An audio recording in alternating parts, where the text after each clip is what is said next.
Salut à tous. Allez, aujourd'hui, on attaque un sujet un peu technique, mais qui fait toute la différence au champ, l'urée foliaire. Et surtout, on va parler de la petite bête noire qui se cache parfois dedans, le buret, pour que tout le monde ait les bonnes cartes en main. C'est le scénario classique, hein. On descend du tracteur, on voit une feuille qui commence à cramer, et le premier réflexe, c'est de se dire « c'est l'urée ». Mais attention, le vrai coupable n'est pas toujours celui qu'on croit. On va démêler ça ensemble. Mais avant de parler de ce qui fâche, remettons les choses à leur place. L'urée est et reste un super outil en nutrition foliaire. Faut être très clair là-dessus, pour renvoyer de l'azote par la feuille, il n'y a pas plus efficace. Bien utilisé, l'urée, c'est vraiment l'outil numéro 1. Mais concrètement, pourquoi est-ce que ça marche si bien ? Bon, regardons un peu la mécanique. D'abord, ça pénètre hyper vite. C'est une toute petite molécule, sans charge, donc elle traverse la barrière de la feuille sans problème. En 24 heures, plus de 80% est déjà dedans. Ensuite, une fois à l'intérieur, la plante a déjà ce qu'il faut pour la digérer, sa propre enzyme, l'uréase. Et enfin, cet azote ne reste pas là où il est tombé. Il est tout de suite envoyé là où ça tire, là où il y a des besoins, les grains, les fruits. C'est un vrai coup de fouet, quoi.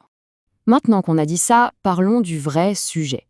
Celui qui est souvent la source de bien des soucis, le buret. Le buret, concrètement, qu'est-ce que c'est ?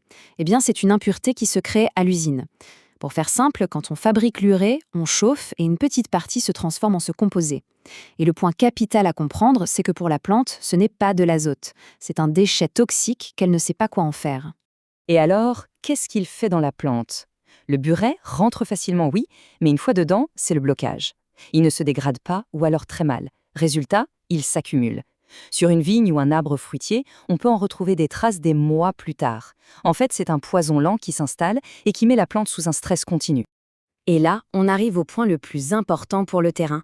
Il y a 2 problèmes possibles avec l'urée et il ne faut surtout pas les confondre. Alors ça, c'est vraiment l'image à retenir.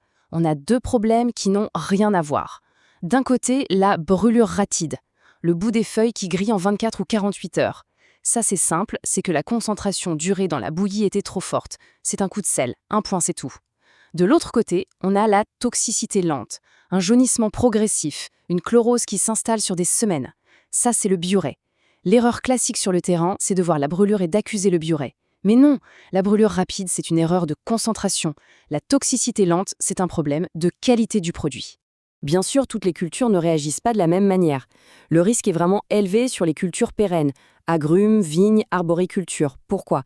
Parce que les feuilles restent en place longtemps, et donc le buret a tout le temps de s'accumuler d'une application à l'autre, et même d'une année sur l'autre. Le maraîchage, ça va dépendre des espèces, c'est plus variable. Et les grandes cultures, comme le blé ou le maïs, avec juste 1 ou 2 passages, sont beaucoup moins exposées au risque. C'est exactement ça, l'effet cumulatif. Sur un blé, une fois la moisson passée, on remet les compteurs à zéro. Mais sur une vigne, dans un verger, le buret que vous mettez cette année, il est encore là l'année prochaine, et il s'ajoute au nouveau. C'est ça le vrai danger à long terme. Bon, maintenant parlons des erreurs classiques, celles qu'on voit sur le terrain et qui peuvent coûter cher.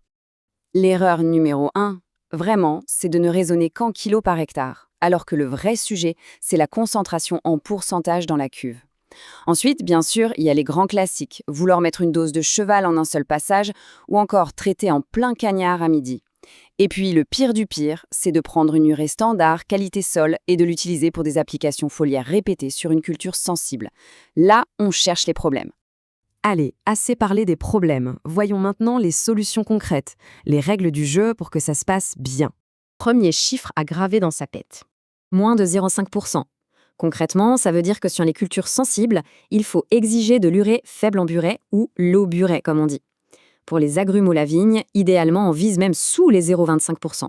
Quand on achète cette qualité-là, on n'achète pas juste de l'azote, on achète de la sécurité pour ces cultures à forte valeur ajoutée. Deuxième repère important, la dose par passage. Entre 10 et 20 unités d'azote par hectare et par passage. On reste dans cette fourchette pour éviter la brûlure directe. Si le plan de fumure demande 40 unités, on ne met pas tout d'un coup.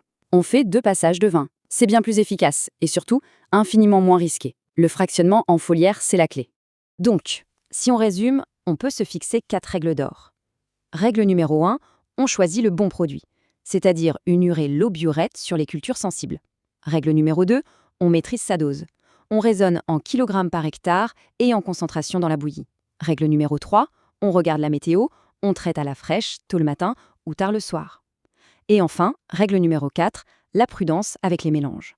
Avant de tout balancer dans la cuve, on fait un petit test dans un bocal. Ça prend 2 minutes et ça peut sauver la mise. En fait, la conclusion, elle est simple. Pour réussir avec l'urée foliaire, c'est une équation à 2 termes. Il faut le bon produit et il faut la bonne stratégie d'application. L'un ne marche pas sans l'autre. Et du coup, je vous laisse avec cette petite question. L'urée qui est actuellement stockée dans le hangar, est-ce que c'est vraiment la bonne qualité pour les cultures qui ont le plus de valeur sur l'exploitation? Ça vaut le coup de se poser la question, non? Allez, à la prochaine!